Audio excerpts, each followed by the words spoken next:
भरतपुर नाम का एक गांव था। एक वक्त पर ये गांव बहुत ही खूबसूरत और बहुत तरक्की वाला हुआ करता था, लेकिन कुछ सालों से गांव में अकाल पड़ गया था। लोगों का काफी बुरा हाल था। पानी की कमी की वजह से जानवरों की भी मौत हो रही थी। लेकिन गांव का शरारती लड़का रोहन अपने भेड़ बकरियों को पानी पिलाने नदी पर लाया था, लेकिन रोहन अपनी शरारत में बिजी था। तभी नदी की ओर से रमाबाई आ रही थी, जिनके सिर पर पानी का घड़ा रखा हुआ था, जिसे रोहन ने गुलेल से फोड़ दिया। रोहन वहाँ से भाग खड़ा हुआ, इसीलिए रमाबाई तमतमाती हुई रोहन के घर पहुँच गई।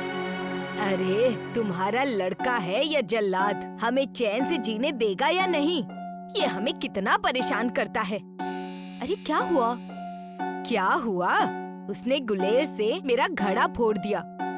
रुको, आने दो उसे घर, मैं उसकी अभी खबर लेती हूँ। जब रोहन घर आया तो माँ ने उसकी अच्छी खातिरदारी की। क्यों रे, हमें जीने देगा कि नहीं?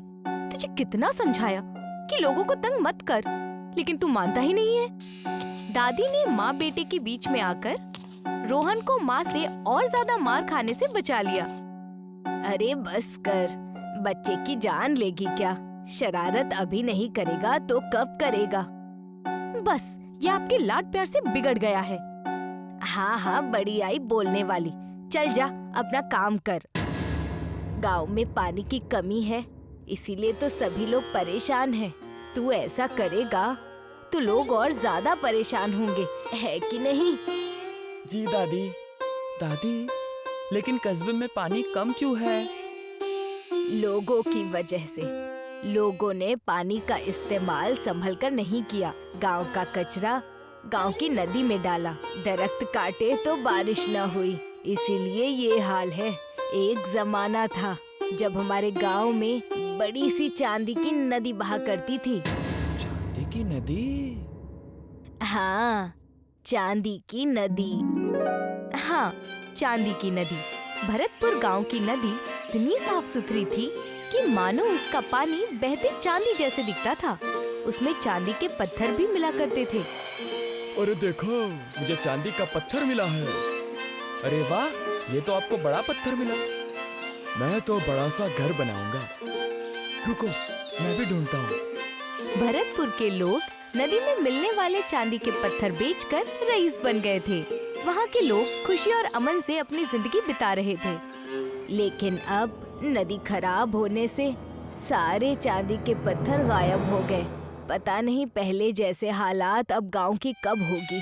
चल जाने दे, तू सो जा, अभी बहुत रात हो गई है।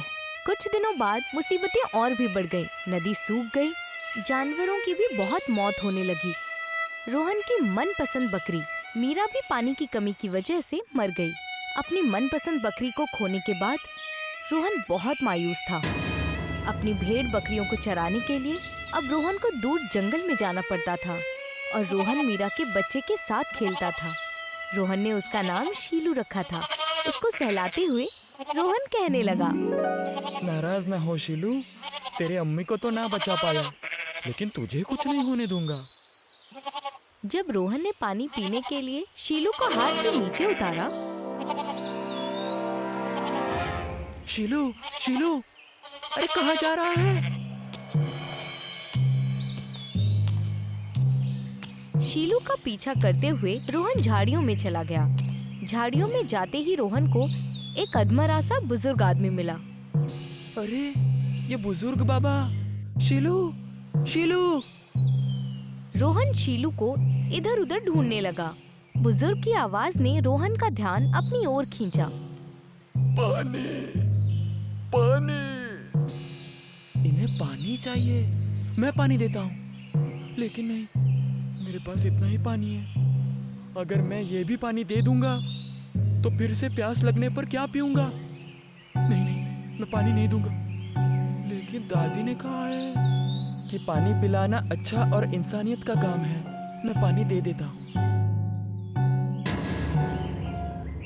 जैसे ही रोहन ने बुजुर्ग आदमी को पानी पिलाया, बुजुर्ग मानो फिर तंदुरुस्त होकर खड़ा हो गया। शुक्रिया, तुमने मुझे पानी पिलाया। तुम शीलू को ढूंढ रहे हो ना? आगे बढ़ो, मिल जाएगी। बुजुर्ग उसकी बात से गायब हो गया। बुजुर्ग बाबा भी गायब हो गए। मुझे आगे बढ़ना चाहिए। रोहन आगे बढ़ा और एक ऐसी जगह पहुंचा जहां दोनों तरफ खाई थी और दोनों खाई को जोड़ने वाला एक पुल था। ये पुल, क्या मुझे उस पुल के पार जाना चाहिए? नहीं नहीं, ये तो काफी पुराना लग रहा है। कुछ कदम चलते ही ये टूट सकता है। लेकिन हो सकता है कि मेरा शीलू उस तरफ हो। मुझे जाना होगा। हाँ, मुझे जाना होगा। रोहन आगे बढ़ा। बहुत हिम्मत करके उसने वो पुल पार किया। पुल पार करते ही उसे एक नदी नजर आई और नदी बहुत साफ थी। उसके अंदर के पत्थर चमक रहे थे। रोहन जैसे ही आगे बढ़ा, उसकी आंखें सामने का मंजर देखकर फटी की फटी रह गईं। उसके सामने नदी के करीब एक बड़ा सा काला नाग अपना फन फैलाए बैठा था। आओ रोहन, आओ, मैं तुम्हारा ही इंतजार कर रहा था। तुम कौन हो? मैं एक नाग हूँ, इस नदी का रखवाला। ये सब क्या है? मुझे ये सब जादू ही लग रहा है। ये जगह जादुई है। तुम्हारे कस्बे में पानी की कमी है। पानी की कमी पूरा करने के लिए ऊपर वाले ने तुम्हें चुना है। नहीं, लेकिन मुझे मेरा शीलू चाहिए। शीलू मिलेगा, लेकिन पहले मेरे 3 सवालों का जवाब दो, फिर तुम्हें तुम्हारी शीलू मिल जाएगी। पहला सवाल, चलती रहती दिन रात, देती जिंदगी की सौगात, पत्थर तोड़े रास्ता ढूंढे, हर मुसीबत को पीछे छोड़े, सागर से मिलने दौड़ी जाए, बोलो इसे क्या नाम बुलाए? रोहन सोच में पड़ गया। कुछ वक्त सोचने के बाद रोहन झट से बोला, नदी, नदी, इसका जवाब है नदी। सही जवाब। चलो, अब अगला सवाल है। सूरज की किरणें इस पर गिरे, चमके जैसे तारे हो बिखरे, सोने से कम नहीं इसका दाम, सफेद है ये सुनहरा नहीं, अब बोल बोल क्या है बोल। ये पहेली जरा मुश्किल थी। रोहन सोच रहा था कि तभी उसकी नजर चांदी की नदी पर पड़ी। सफेद है ये, सुनहरा नहीं, चांदी। वाह, तुम तो बहुत होशियार निकले। अभी भी तुम्हें एक आखिरी सवाल का जवाब देना है। बताओ बताओ, मैं हूँ कौन? बहती किरणों से तुम्हें हो जाए मोहब्बत, तारे हैं पिघले मानो पानी में, पहचानो तो यार, पत्थर भी होते हैं कीमती, इसे कैसे करोगे इनकार?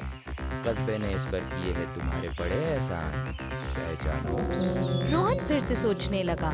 ये जरूर रोहन के लिए बहुत कठिन था, लेकिन रोहन ने अपने दिमाग पर जोर डाला और जवाब दिया, कस्बे पर एहसान, चांदी की नदी। वाह बेटा, मैं बहुत खुश हुआ। तुमने तीनों सवालों के जवाब दिए, सही जवाब दिए, साथ ही तीनों परीक्षाएं पास कर दी। बुजुर्ग आदमी को जब तुमने पानी दिया तो तुम्हारे दिल की इंसानियत नजर आई, दूसरों के लिए इंसानियत दिखी। आखिर उस पुल को पार करके तुमने जो हिम्मत दिखाई, उससे साबित होता है कि तुम बहादुर हो। मेरे तीनों सवालों का जवाब देकर तुमने अपनी होशियारी साबित की। तुम सच में इनाम देने के लायक हो। तुम जीत गए दोस्त। तुम्हें तुम्हारा शीलू मिलना चाहिए। जरा अपनी बाई ओर तो देखो। रोहन की बाईं ओर शीलू खड़ा था। रोहन ने उसे उठाया। कहाँ गया था रे तू? मैंने ही इसे मेरे पास बुलाया था। लेकिन क्यों? क्योंकि तुम्हें इस चांदी की नदी का पानी देना था। इसे ले जाओ, तुम्हारे कस्बे को इसकी जरूरत है। इसे पानी की बोतल में भरो, इसे ले जाकर तुम्हारी नदी में डालो, तुम्हारे कस्बे की मुसीबत खत्म हो जाएगी। लेकिन एक बात का ध्यान रखना, अपने कस्बे के नदी की कद्र करो, कस्बे के दरख्त ना काटो, कस्बे को हरा भरा करो। जाओ, इस बोतल के पानी को ले जाकर अपने कस्बे के नदी में डाल दो, कस्बे की खुशहाली फिर से लौट आएगी। जाओ, खुश रहो। रोहन ने अपनी बोतल में चांदी की नदी का पानी भरा और नाग को प्रणाम किया। तुम्हें पीछे जो दरख्त दिख रहे हैं, उनके पास चले जाओ। रोहन उन झाड़ियों में गया तो सीधे उसी जंगल में आया जहाँ से शीलू के पीछे भागा था। रोहन अपने गांव की नदी के पास पहुँचता है। नाग देवता ने कहा था कि इस बोतल का पानी नदी में डाल दो। रोहन ने बोतल का पानी नदी में डाला।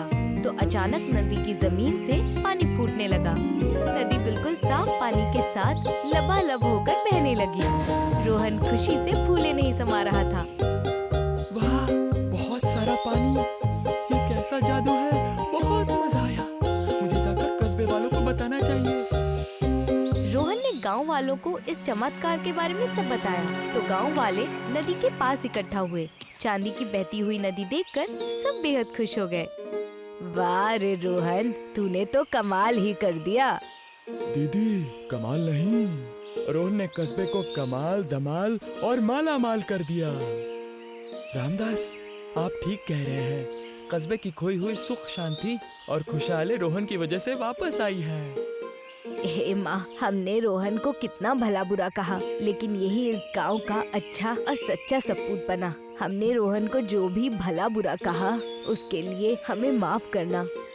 अरे रमा, कैसी बातें करती हो? इसने जो गलतियाँ की हैं, उसके लिए इसे डांट तो पड़नी ही चाहिए थी। लेकिन हाँ, जो उस नाग देवता ने हमसे कहा है, उसका हमें पालन भी करना चाहिए। हाँ, आज से हम इस नदी का ख्याल रखेंगे। इसमें कभी भी कचरा नहीं डालेंगे। हम कस्बे में बहुत पेड़ पौधे लगाएंगे और जो पहले से पौधे हैं उनकी देखभाल करेंगे। रोहन ने काफी शरारत की है, काफी गलतियां भी की हैं, लेकिन उसी की वजह से आज हमें अपनी गलतियों का एहसास हो गया है। रोहन सच्चा सोना है। हाँ, मेरा पोता सच्चा सोना है। मेरे सच्चे सोने ने ही गांव में चांदी की नदी फिर से लाई है। गांव के सभी लोग बेहद खुश थे। रोहन की दादी रोहन को प्यार कर रही थी। आखिर रोहन ने गांव वालों में खुशियां जो बांटी थी।